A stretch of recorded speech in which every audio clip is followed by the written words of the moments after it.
3 जुलैला आहे संकष्टी चतुर्थी आणि त्याचबरोबर याच दिवशी पंचकाची सुद्धा सुरुवात होत आहे. आता या दोन गोष्टी एकत्र आल्यामुळे नक्की संकष्टी चतुर्थीवर याचा काय परिणाम होणार आहे? आपण उपवास करतो किंवा गणपतीची आरती करतो, जी काही पूजा गणपतीची करतो, या सगळ्यामध्ये काही बदल होणार आहे का? नक्की पंचक म्हणजे काय? या सगळ्या प्रश्नांची उत्तरं तुम्हाला आजच्या या व्हिडिओमध्ये मिळणार आहेत, तेव्हा व्हिडिओ शेवटपर्यंत नक्की ऐका. 3 जुलैला संकष्टी चतुर्थी आहे. चंद्रोदय रात्री 9:47 होणार आहे. पंचक जे आहे ते उत्तर रात्री 12:47 लागणार आहे. आता सगळ्यात आधी बघूया की पंचक म्हणजे काय. वैदिक ज्योतिषशास्त्रानुसार जेव्हा चंद्र धनिष्ठा नक्षत्राच्या उत्तरार्धापासून रेवती नक्षत्रापर्यंत भ्रमण करतो, अर्थात अगदी सोप्या भाषेत सांगायचं तर जेव्हा चंद्र कुंभ आणि मीन राशीमधून जातो तेव्हा पंचक लागतं. आता या पंचकामध्ये 5 नक्षत्रांचा समावेश असतो, म्हणजे 5 नक्षत्रांमधून चंद्र जात असताना पंचक लागला असं म्हणतात.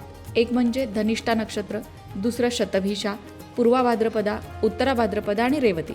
ही शेवटची जी 5 नक्षत्र आहेत, या नक्षत्रांमधून जेव्हा चंद्र भ्रमण करतो तेव्हा पंचकाचा काळ मानला जातो. हा 5 दिवसांचा काळ असतो. आता पंचकाची शास्त्रीय माहिती अशी आहे की काही कामं पंचक काळात टाळली जातात, जसं घराचं छप्पर बांधणं असेल किंवा पलंग किंवा खाट तयार करणं, म्हणजे थोडक्यात फर्निचर तयार करणं किंवा मोठ्या प्रमाणात इंधन किंवा लाकूड साठवणं, दक्षिण दिशेकडे प्रवास करणं, ही काही जी कामं आहेत ती या पंचकाच्या 5 दिवसाच्या काळात टाळावी असं शास्त्रात सांगितलंय.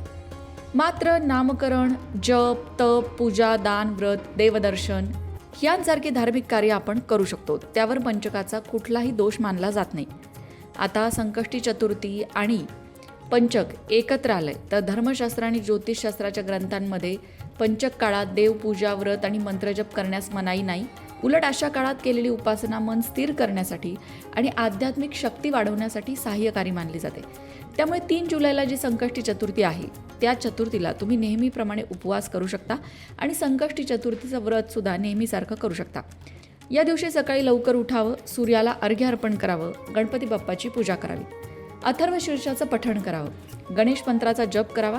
त्याचबरोबर रात्री चंद्रदर्शन करून व्रत सोडावं. शक्य असल्यास गरजूंना अन्नदान आणि दानधर्म करावा. आता जर तुम्हाला गणपतीची पूजा सकाळी करायला जमणार नसेल तर तुम्ही संध्याकाळी सुद्धा गणपतीची आरती करू शकता. संकष्टी चतुर्थी आपल्याला अडथळ्यांवर मात करण्याची प्रेरणा देते. संकष्टी चतुर्थीचं व्रत हे संकटातून बाहेर येण्यासाठी, गणपती बाप्पाला प्रसन्न करून घेण्यासाठी केलं जातं. तर पंचक आपल्याला सावधपणे आणि सजगतेने जीवनातील निर्णय घेण्याची आठवण करून देतं. आता या दोन्हींचा संयोग भक्ताला श्रद्धा, संयम आणि आत्मचिंतन यांचा सुंदर संदेश देतो. गणपती बाप्पाला आपण विघ्नहर्ता, बुद्धिदाता, मंगलकर्ता म्हणतो. त्यामुळेच कोणत्याही कार्याच्या प्रसंगी सगळ्यात आधी आपण गणेश पूजन करतो. संकष्टी चतुर्थीचे व्रत विशेषतः मानसिक तणाव, आर्थिक अडचणी, कौटुंबिक समस्या, कार्यातील अडथळे दूर करण्यासाठी केलं जातं. जर तुमच्या पुढे एखादं संकट असेल किंवा तुमची एखादी इच्छा पूर्ण व्हावी असं तुम्हाला वाटत असेल तर तुम्ही संकल्प घेऊन 21 चतुर्थी किंवा 51 चतुर्थी याप्रमाणे चतुर्थीचं व्रत करू शकता आणि त्यानंतर उद्यापन करून चतुर्थी सोडू शकता. मंडळी, त्याचबरोबर जुलै महिना सुरू झालेला आहे आणि जुलै महिना तुमच्यासाठी तुमच्या जन्मतारखेनुसार कसा जाणार आहे या संदर्भातला एक व्हिडिओ आम्ही लवकरच घेऊन येतो येत्या 2 दिवसात.